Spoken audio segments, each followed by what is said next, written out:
azumin. Azumin nan yana ban wahala, idanuwa na sun fara canza kala.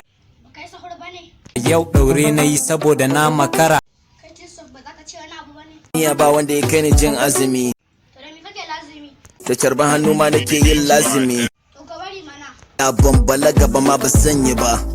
Ka ji da me kake karya azumin ka? Wa sabe ciwe na ma asuwaki. Barin da wanka ya lafi to ya goma na marmari. Azumin bana bai da goma na marmari. Ka gyara hularka. Ta ganewa ma ina ne gaban da To, isa me za ka ce wa ana azumin? biyu. Wannan watan shine falala, mu yi ibadu kar mu shagala. Assalamu alaikum. Wa alaikas salam. An jima za mu je tafsir da su Saminu. Kuka dawo da tafsir din fa.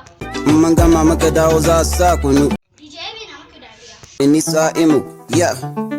Inni sa'imu. Kai da Bana ji, to kai kurma ne. ni ba kurma bane, amma bana ji.